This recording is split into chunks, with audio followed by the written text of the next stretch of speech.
पति वही है, क्योंकि जब हम पत्नी को लेकर के आते हैं, शादी जब होती है तो 7 वचन भी होते हैं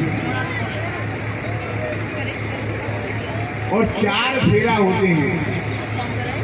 और उन 4 फेराओं का मतलब होता है 3 फेराओं में पत्नी आगे चलती है, कन्या आगे चलती है, और 1 फेरा में पुरुष आगे चलता है। 3 फेरा में जो कन्या आगे चलती है, धर्म, अर्थ और काम, ये तीनों की जिम्मेदारी उस कन्या की होती है कि आज से इस व्यक्ति के घर के धर्म को, अर्थ को, काम को संभालने की जिम्मेदारी मेरी है। और 1 फेरा में दूल्हा आगे होता है, लड़का आगे होता है, पति आगे होता है। वो इसलिए होता है कि उस औरत की, उस महिला की, उस लड़की की मोक्ष की जिम्मेदारी उसकी है। समझिए, धर्म, महिला पहले फेरा में जब आगे चलती है तो जिम्मेदारी लेते कि आज से इस व्यक्ति के जीवन में धर्म का संचार करने की जिम्मेदारी मेरी है, मैं इसे धार्मिक बनाऊंगी। ये जिम्मेदारी महिला को दी गई है। अगर पत्नी ने कह दिया कि सुनो, आज घर में सत्यनारायण की कथा होगी, जरा पंडित जी को बोले आओ, तो है हिंदुस्तान का कोई पति नहीं हो कह दे कि नहीं होगी, नहीं बोल के आऊं। है कोई ऐसा है हाथ उठा के कह सकता है जिसकी पत्नी यहाँ बैठी हो और वो कह दे कि हाँ मैं जा रहा हूँ, नहीं बोल के आऊं? किसी भी पति की हिम्मत नहीं है कि अपनी पत्नी की बात को टाल दे।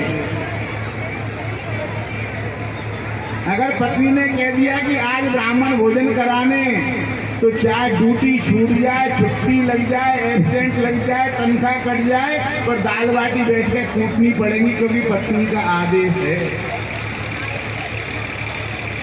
होता है कि नहीं? मानते कि नहीं भाई? आपकी बात मानते कि नहीं?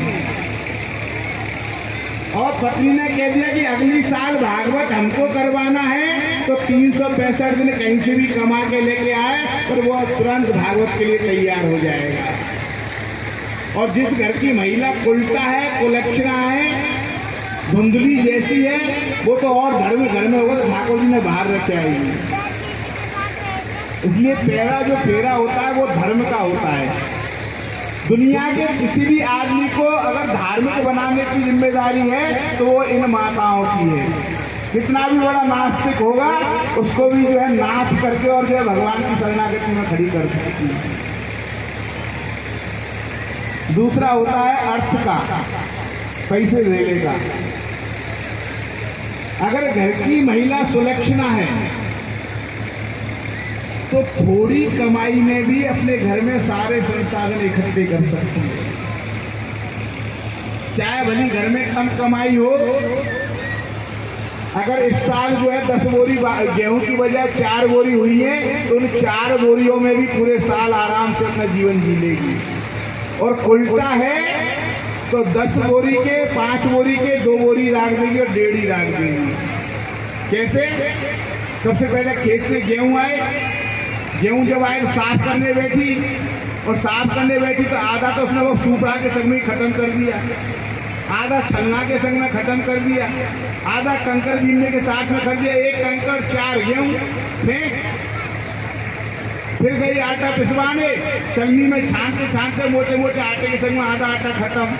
20 किलो पिसवाए, उसका जो है 4 किलो राख देंगे।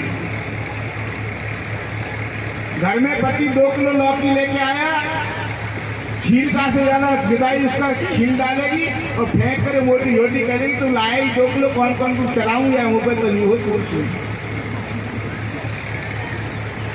2 किलो घर में दूध आया, आधा अपना दिया, आधा जला दिया, और बच्चे कुछ में कुछ करूँ के नहीं, और जो है कह दी मुँह पर नहीं बना, दिन भर चाय का हो 2 किलो दूध। और सुलक्षणा है तो 2 किलो दूध को भी पानी डाल करके व्यवस्थित करके जरा और खटका करके, देखो जी बहुत बढ़िया चाय लाई हूँ गर्मा गर्म। आज मैंने चाय पत्ती ज्यादा डाली, थोड़ा स्वाद अलग आ सकता है, पर बहुत अच्छी बनी है।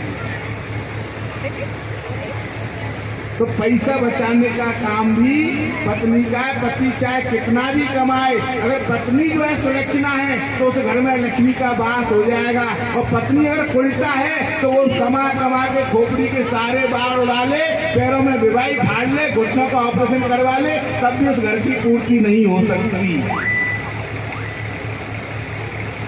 इसलिए धन घर में जोड़ने का काम पति का नहीं है, पति का काम कमाने का है, लक्ष्मी का वास कराने का काम लक्ष्मियों का है। नोट बंद कर दिए। कौन से नोट? बोले 500 के और 1000 के। बोले अपने घर में तो है ही नहीं, अपने को क्या चिंता। अरे बोले आप जल्दी आओ। मैं जब गया